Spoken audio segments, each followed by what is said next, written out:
Bienvenue au Vallon en Bretagne. Ici, les chemins serpentent entre rivières et espaces naturels, entre villages de caractère et patrimoine bucolique. Les Ondes des Vallons, une série de podcasts qui vous emmène à la rencontre de celles et ceux qui font vivre ce territoire. Habitants passionnés, lieux inspirants, histoires à transmettre. À chaque épisode, une voix, une ambiance, un regard sur nos vallons. Installez-vous et respirez. Vous êtes au Vallon en Bretagne. Je suis Audrey et je vous accompagne durant ces prochaines minutes dans cette magnifique immersion sonore dans notre territoire d'exception. Les Ondes des Vallons, un podcast original réalisé par Radio Laser pour Vallon de Haute-Bretagne Communauté. Cette fois, nous plongeons sous la surface, là où l'eau façonne la vie et les paysages, où vivent insectes invisibles, poissons discrets et algues mystérieuses. Que se passe-t-il sous nos pieds quand la rivière coule ? Prêt à embarquer ? Le Canut est un affluent de la Vilaine qui serpente à 20 minutes au sud de Rennes depuis Plélan-le-Grand jusqu'à Saint-Senou. Il s'épanouit au cœur de la vallée du Canut, entre les falaises de schiste, les prairies et les landes. Pour vous donner encore plus de précision sur ce patrimoine d'exception et ce magnifique cours d'eau, Michel Rioux, éducateur à l'environnement à l'association Eaux et Rivières de Bretagne, répond aux questions de Laurent Montauvert de Radio Laser, notre radio locale.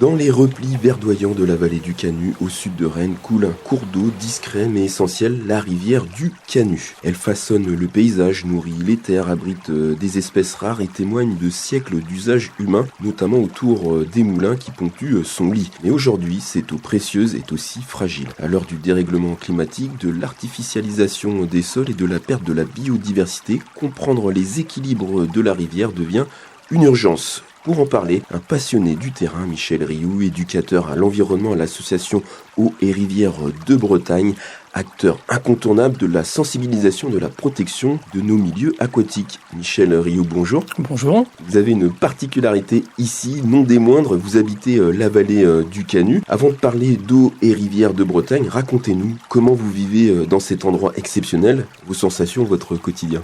En fait, j'habite ce territoire parce que je l'ai choisi. À l'origine, je ne suis pas du tout originaire de la région, de la région, je suis originaire du Finistère, mais après quelques années en Ille-et-Vilaine, j'ai découvert cet endroit et en tant que naturaliste et passionné du vivant, j'ai découvert cet endroit et j'ai souhaité m'installer tout près de la vallée du Canut, qui est un lieu très riche et assez unique. C'est quoi le quotidien dans la vallée du Canut, votre quotidien ? Alors moi, mon quotidien personnel, dans le cadre de mes loisirs, c'est en tant que naturaliste, c'est observer, découvrir, photographier aussi, puisque je fais de la photo naturaliste, mais et participer aussi à la connaissance en inventoriant les espèces présentes et contribuer ainsi aux atlas de répartition des animaux, alors notamment ce qui me concerne plutôt les insectes. Michel Rioux, présentez-nous dans les grandes lignes le rôle et l'impact du travail de l'association Eaux et Rivières de Bretagne et ce qui vous a personnellement conduit à y œuvrer. Eaux et Rivières de Bretagne est une association qui a 60 ans, qui œuvre pour la protection des milieux aquatiques et la qualité de l'eau. Moi, j'y suis personnellement depuis bientôt 30 ans maintenant.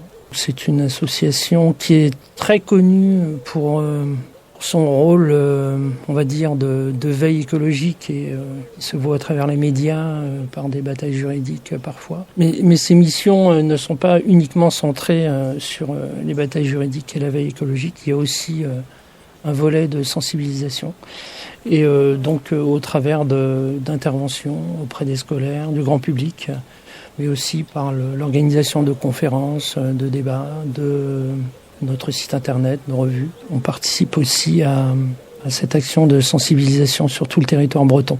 Spécifiquement dans la vallée du Canut, quelles sont les principales missions ici pour l'association Eaux et Rivières en Bretagne ? Nous intervenons avec un partenariat avec des structures comme certaines communautés de communes ou syndicats de rivières, etc., qui peuvent nous financer sur des actions de ce type, ou le conseil départemental aussi. Nous avons mené notamment il y a quelques années un événement autour de la vallée du Canut organisé par par le conseil départemental et donc les associations partenaires.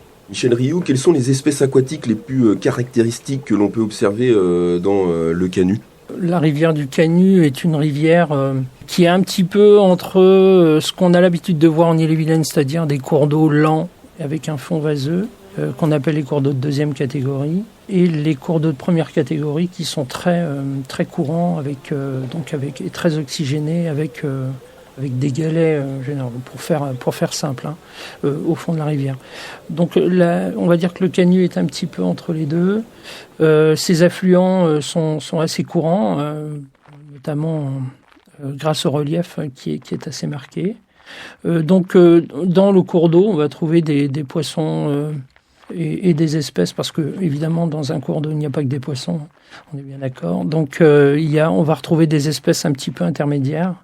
Mais bon, le problème aussi, c'est que le Canut est un cours d'eau qui est de sa source aux environs de Plélan jusqu'à Guichin. On va dire il y a plusieurs barrages sur le cours d'eau, plusieurs grands étangs, et qui évidemment ont un impact sur la qualité de l'eau du Canut, notamment en empêchant la circulation des espèces dans le cours d'eau, et aussi en retenant des eaux et des matières organiques qui sont relarguées ensuite dans le cours d'eau. Et puis elle contribue aussi au réchauffement de l'eau du Canut, et donc à une diminution de l'oxygène dans le Canut. Donc bon, les espèces aquatiques, on va dire qu'il n'y a rien d'extraordinaire a priori. La présence de la loutre, qui n'est pas un animal aquatique mais semi-aquatique, a été observée il y a quelque temps, probablement des individus de passage. En termes d'espèces aquatiques, au niveau des insectes, on a des choses qui peuvent être intéressantes, notamment au niveau des libellules. Voilà ce qu'on peut dire en gros pour ce qui est du cours d'eau. Mais la vallée du Canut, c'est bien au-delà du cours d'eau lui-même. Alors avec les effets du changement climatique, la rivière du Canut, est-ce qu'elle est en danger ? Vous avez évoqué avec les étangs le réchauffement de l'eau. Qu'observez-vous concrètement, Michel, sur le terrain ? Le Canut, comme plusieurs cours d'eau en Ille-et-Vilaine, est un cours d'eau qui réagit très très fortement aux sécheresses et aux épisodes pluvieux importants. Donc on peut passer rapidement d'un assec à un cours d'eau qui sort de son lit très vite. On est sur des sols très argileux ici. Donc c'est un cours d'eau assez capricieux, le niveau de l'eau est assez capricieux. Le cours d'eau est en effet très sensible, il va être de plus en plus impacté aussi par ces changements climatiques. Voilà, donc tout cela n'est pas non plus évidemment aggravé par l'artificialisation des sols. On ne permet plus à l'eau de s'infiltrer. On a bien vu cet hiver, nous avons eu des inondations localement ici. Les gens aujourd'hui sont surpris qu'avec toute cette eau qui est tombée, on n'ait plus d'eau maintenant dans les cours d'eau, et on est dans un effet inverse en épisode de sécheresse. C'est tout simplement que toute cette eau qui s'est écoulée cet hiver ne rentre plus, n'a plus le temps de rentrer, de s'infiltrer. Elle s'écoule brutalement, elle ruisselle et puis elle part à la rivière, ce qui fait que les rivières principales comme la Vilaine débordent de partout aussi. Et le chemin lent que prenait l'eau avant de rejoindre le fleuve aujourd'hui est accéléré. Et donc on risque donc de se retrouver avec des cours d'eau qui sont en crue importante en période hivernale et même à d'autres moments, et des épisodes de sécheresse de plus en plus sévères. Pour finir, une note plus personnelle, Michel Rioux, éducateur, on le rappelle, à l'environnement à l'association Eau et Rivières de Bretagne. Quel est votre spot coup de cœur dans la vallée du Canut ? Est-ce que c'est le pont en pierre, les landes de la Briantais, l'étang de Belouze, ou peut-être le panorama sur la vallée ? Je vais vous décevoir. Il n'y a pas de spot dans la vallée du Canut. Tout est beau dans la vallée du Canut. L'intérêt de cet endroit, vraiment, c'est la mosaïque de milieux. On va y retrouver des landes sèches, des landes un petit peu plus humides. On va y retrouver des boisements différents également, suivant la pente. On va retrouver des prairies et encore quelques prairies naturelles. Croyez-moi, aujourd'hui, c'est très rare. On va trouver des affleurements rocheux aussi, qui, au-dessus du Ritoire, qui sont notamment notamment magnifique et qui donne en effet, comme vous le dites, un beau point de vue sur la vallée. Mais on va dire de la lande de l'Ermitage sur Gauvin jusqu'à Guignin, on a quand même une très très belle mosaïque de milieux et c'est ce qui en fait la richesse aussi. Plus on a une diversité d'habitats, plus on a une diversité de paysages, plus on va avoir une diversité aussi biologique, avec une grande diversité notamment au niveau de la faune. Merci Michel Rioux. Je vous en prie. À travers le regard et la passion de Michel Rioux, on découvre que la rivière du Canut est une artère vivante, chargée d'histoire et pleine d'avenir. Si on sait l'écouter, les espèces qui y vivent nous enseignent l'interdépendance. Le moulin nous rappelle les usages anciens et les efforts actuels montrent qu'une cohabitation respectueuse apparaît encore possible. Alors quand vous suivez le cours du Canut, ouvrez l'œil, tendez l'oreille, l'eau a toujours quelque chose à nous dire.